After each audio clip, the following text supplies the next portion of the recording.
dipersembahkan oleh Pak Andika, muncul ke permukaan sekarang adanya keinginan agar TNI, polisi itu punya hak pilih. Menurut Anda apa bagus nggak bagusnya kalau tentara punya hak untuk memilih, polisi punya hak untuk memilih? Bagi saya yang penting penyelenggara negara aja. Kalau saya sih loyal aja lah. Kalau penyelenggara negara dalam hal ini pemerintah dengan DPR kemudian memutuskan memberikan hak pilih ya kita harus bisa menjaga kepercayaan itu. Kalau soal siap atau tidak siap kan itu subjektif lah. Ada yang mengatakan oh kita belum siap sekarang atau yang jelas legalitasnya, undang-undangnya. Kalau dibolehkan, Anda pada posisi netral ini ya. Oh iya. Kalau iya. undang-undang membolehkan, silakan. Oh udah. Tapi Anda tidak menentang gitu. Oh enggak. Ada yang bilang kalau tentara ikut memilih itu berbahaya sekali karena tentara harus netral. Ya sekarang begini, kan kita juga dalam kehidupan kita sehari-hari dan ini benar untuk semua profesi lah. Kita tidak selalu siap kok dengan satu misalnya tuntutan perubahan. Ada kalanya kita secara organisasi belum siap. Tapi mau nggak mau harus merespon ya. Terus gimana? Jadi bagi saya penyelenggara negara memutuskan ya memberikan hak pilih ya kita harus bisa. Itulah tugas internal pimpinan waktu itu nanti. Yang memastikan tidak terjadi abuses maupun ketidaknetralan, tapi tetap hak yang diberikan oleh negara melalui undang-undang tadi tetap bisa Laksanakan. Sekarang pertanyaan agak pribadi atau lebih pribadi memang ya. Soal penampilan Anda dan istri di berbagai kegiatan publik sering sekali atau bahkan selalu bergandengan tangan. Ini kebiasaan dari dulu atau ini pencitraan? Ya sebetulnya dari dulu. Cuma waktu kita junior itu kan kalau acara resmi itu kan ada senior kan nggak enak juga. Kita menyesuaikan saja, tidak gandengan. Tapi sebenarnya itu bagian dari kebiasaan kami. Tidak dibuat-buat itu ya? Enggak. Enggak lah, dari dulu. Sekarang mengenai bentuk badan Anda. Ya. Sejak kapan Anda memiliki kesadaran untuk menjaga performa tubuh Anda ini? Sejak menikah. Jadi dulunya saya kurus mas. Kurus sekali. Dan harus saya akui, saya yakin itu karena protein yang kurang. Karena ya gaji kita kan kecil lah. Sehingga untuk beli protein kan misalnya telur atau daging atau ayam kan nggak selalu. Nah begitu saya menikah, mertua saya punya besi-besi ini. Nah disitulah saya mulai. Dan karena waktu itu makannya rumah kami di sebelah persis mertua. Jadi makannya disuplai oleh mertua ya proteinnya terpenuhi. Ya mulai. Okay. Karena kalau tanpa protein ya nggak akan bisa terpenuhi lah. Yang menarik adalah pertanyaan banyak orang. Mungkin karena sekarang panglimanya badannya bagus ya, dijaga betul. Ini pertanyaan lama yang kemudian muncul kembali. Bagaimana kedisiplinan anggota TNI, ini juga berlaku di Polri sebenarnya, tentang menjaga kebugaran fisik, bentuk tubuh, karena banyak sekali tentara yang tambun, perutnya buncit, hal yang sama juga di Polri sebenarnya. Bagaimana Anda melihat performa fisik dari TNI? Itu yang saya temukan Mas Andi. Jadi selama saya berdinas, saya sebetulnya sudah banyak menemukan lah. Di setiap level saya naik pangkat, saya sudah mengamati apa yang terjadi di sekeliling saya. Tambah lama, tambah tinggi pangkat, tambah besar organisasinya. Nah, semuanya disebabkan oleh ketidaktahuan menurut saya, Mas Andi. Ketidaktahuan terhadap sainsnya itu sendiri. Sains sebetulnya bukan soal badan, tapi kesehatan. Sebetulnya kesehatan. Dan itu terbukti.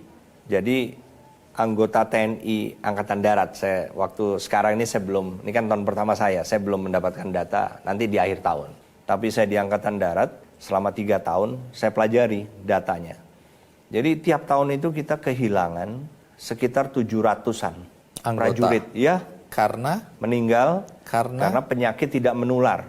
Yaitu? Jadi yang kecelakaan tidak saya hitung, yang bunuh diri tidak saya hitung. Jadi yang benar-benar sakit itu sekitar 700, bayangin. Itu kan usia sebelum pensiun. Berarti mereka meninggal di saat mereka sebetulnya masih harusnya dalam usia dinas itu masih dinas. Dan itu rata-rata ya penyakit gula, ada yang jantung, ada yang misalnya gagal ginjal akut dan banyak lagi. Jadi ini indikasi Menurut saya kekurangtahuan tentang kesehatan. Misalnya makan. Sederhana saja ya, pemicunya rata-rata kan makan. Misalnya gula. Gula kan pemicunya ya makan. Begitu kita tidak punya pengetahuan batas mana konsumsi gula atau manis-manis lah. Mungkin bukan gula beneran, tapi semua makanan manis, minuman manis lah. Contohnya. Kalau nggak tahu ya, dan nggak pernah cek lagi darahnya, ya sudah. Menahun ya sudah akhirnya. apakah di TNI tidak ada peraturan bahwa secara fisik mereka harus fit, harus tidak tambun? Karena kalau kita bicara pakai logika sederhana, kalau ada apa-apa kita harus bertempur. Bagaimana mungkin tentara dengan fisik seperti itu bisa melindungi rakyatnya? Kalau aturan nggak boleh gemuk tuh nggak ada, tapi pada saat tertentu mereka tes kesehatan. Tapi tes kesehatan itu bukan dilihat dari gemuk enggaknya. Misalnya tes kesehatan yang berpengaruh kepada pendidikan itu. Tapi gula itu bukan suatu concern itu, misalnya. Jadi Anda sekarang mau kasih catatan bahwa gula itu harus menjadi concern. Oh sudah, sejak saya menjabat Kepala Staf Angkatan Darat sudah saya mulailah. Satu, makan harus dijaga, harus milih-milih, jangan sembarangan. Kemudian olahraga tiap hari. Karena apa? Coba lihatlah, ini kita beneran ini. Saya ketemu dengan Sultan Brunei yang usianya sudah mungkin 78. Kemudian dengan Perdana Menteri Singapura. Semuanya masih punya kebiasaan olahraga tiap hari. Menjaga makan. Jadi orang-orang yang masih berumur, yang sudah berumur misalnya lanjut. Senior, ya, tapi masih juga fit. masih fit itu ya ternyata memang Karena olahraga. dan Menjaga makan. jaga makan. Oke. Nah, jadi kesehatan dulu, baru hubungannya dengan gemuk. Begitu makan nggak dijaga ya mau nggak mau dia pasti gemuk. Nah itulah yang saya mulai sosialisasikan waktu itu. Tapi Pak Andika, tidak semua perempuan suka laki-laki berotot. Istri Anda suka atau sebenarnya nggak suka Anda berotot seperti ini? Ini pertanyaan serius ini. Iya. Kalau berotot enggaknya, Hetty nggak pernah ngomong. Cuma kalau saya olahraga, nah suka ngeritik. Kenapa? Apa yang dikritik? Oh, ini kok olahraga jam 3 pagi, jangan nanti sakit ya. Lebih kekhawatiran nanti saya sakit gitu loh. Tapi karena bagi saya kan ini satu kebutuhan olahraga. Sedangkan jadwal kita itu kan Ketat. ya nggak menentu lah. Ada yang jadwalnya bisa agak siang, ada yang jam pagi, jam 7 sudah mulai. Nah kalau pagi jam 7 mulai, itu kan mau nggak mau olahraganya harus lebih awal lagi. Oke, jadi kalaupun ada kritik lebih kepada jamnya dan kekhawatiran. Kekhawatiran Anda jangan sampai sakit. Tapi bukan berarti jangan terlalu berotot. Oh enggak. Oke. Baik, kembali ke terakhir ini. KTT G20 ya. Karena ini Indonesia dianggap sukses ya. Dengan segala atraksinya, dengan segala komitmennya, dengan perjanjian-perjanjiannya. Dan salah satu keamanannya. Dan dipujikan untuk itu. Tapi saya ingin tahu tantangan terberat yang dihadapi untuk pengamanan G20 ini, di mana di pundak Anda lah tanggung jawab utamanya, itu apa yang paling berat tantangannya? Ya, ini sebelum kita mulai. Jadi pada saat persiapan adalah sejauh mana kita nanti bisa memastikan tidak ada yang punya niat jelek. Itu yang nggak bisa kami pastikan dan nggak bisa saya pegang gitu loh. Kalaupun saya ditanya, saya terus terang nggak akan bisa menjawab 100% bahwa kita jamin keamanan, nggak bisa lah. Karena Pak, ada hal-hal yang kita tidak mungkin bisa tahu. Ya, misalnya yang terakhir sebelum G20 kan ada seorang wanita yang mencoba masuk ke istana. Ternyata dia membawa senjata. Nah, itu kan juga salah satu bukti. Ya, ketahuan dia membawa senjata karena dia mau masuk istana. Lah kalau enggak, kalau lewat doang kan kita juga nggak tahu. Gitu loh, Mas.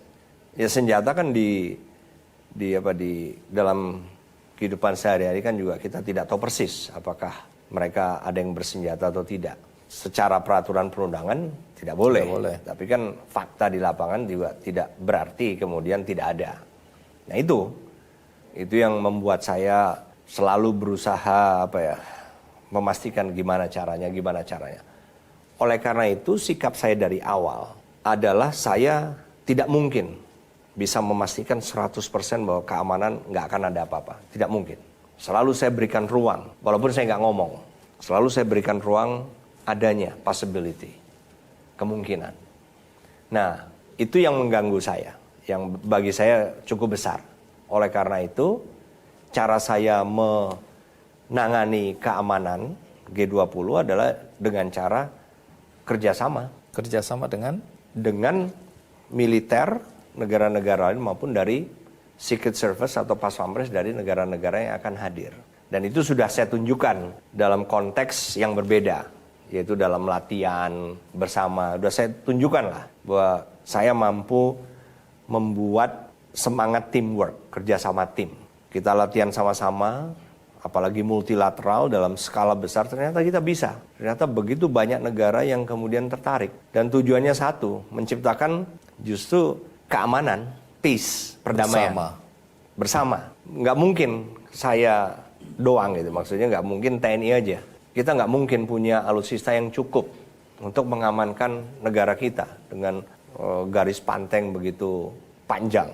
Nah oleh karena itu caranya gimana ya? Dengan cara sama-sama. Karena Pak ada kekurangan-kekurangan TNI yang mungkin bisa diisi oleh kelebihan dari militer negara lain. Begitu juga dengan G20 kemarin. Misalnya intelijen, kita pertukaran, kita juga minta masukan dari mereka. Karena apa? Saya meyakinkan mereka, keamanan G20 ini bukan keamanan presidennya Indonesia doang nih, bukan. Tapi keamanan presiden dari semua yang hadir. Oleh karena itu, saling kita bantu, kerjasama. Siapa yang punya info tentang apa yang mungkin akan direncanakan untuk G20, kasih tahu saya. Jadi itu semangat mengamankan G20 dengan bersama-sama ini membuat kita lebih ringan. Itu kunci suksesnya ya? Menurut saya. Baik, Pak Andika, terima kasih banyak untuk kesediaan Anda hadir di KKND Double Check. Dan ini tentu mengklarifikasi berbagai isu tentang Anda hari ini kita dengarkan. Jadi mudah-mudahan juga ini baik untuk siapapun juga ya. Terima kasih. Dan bagi Anda yang tadi menonton wawancara ini dari tengah-tengah, tidak dari awal, jangan khawatir karena acara ini ditayang ulang di metrotvnews.com dan juga ada cuplikannya di channel YouTube KKND Show. Akhirnya semoga acara ini bermanfaat bagi kita semua. Sampai jumpa.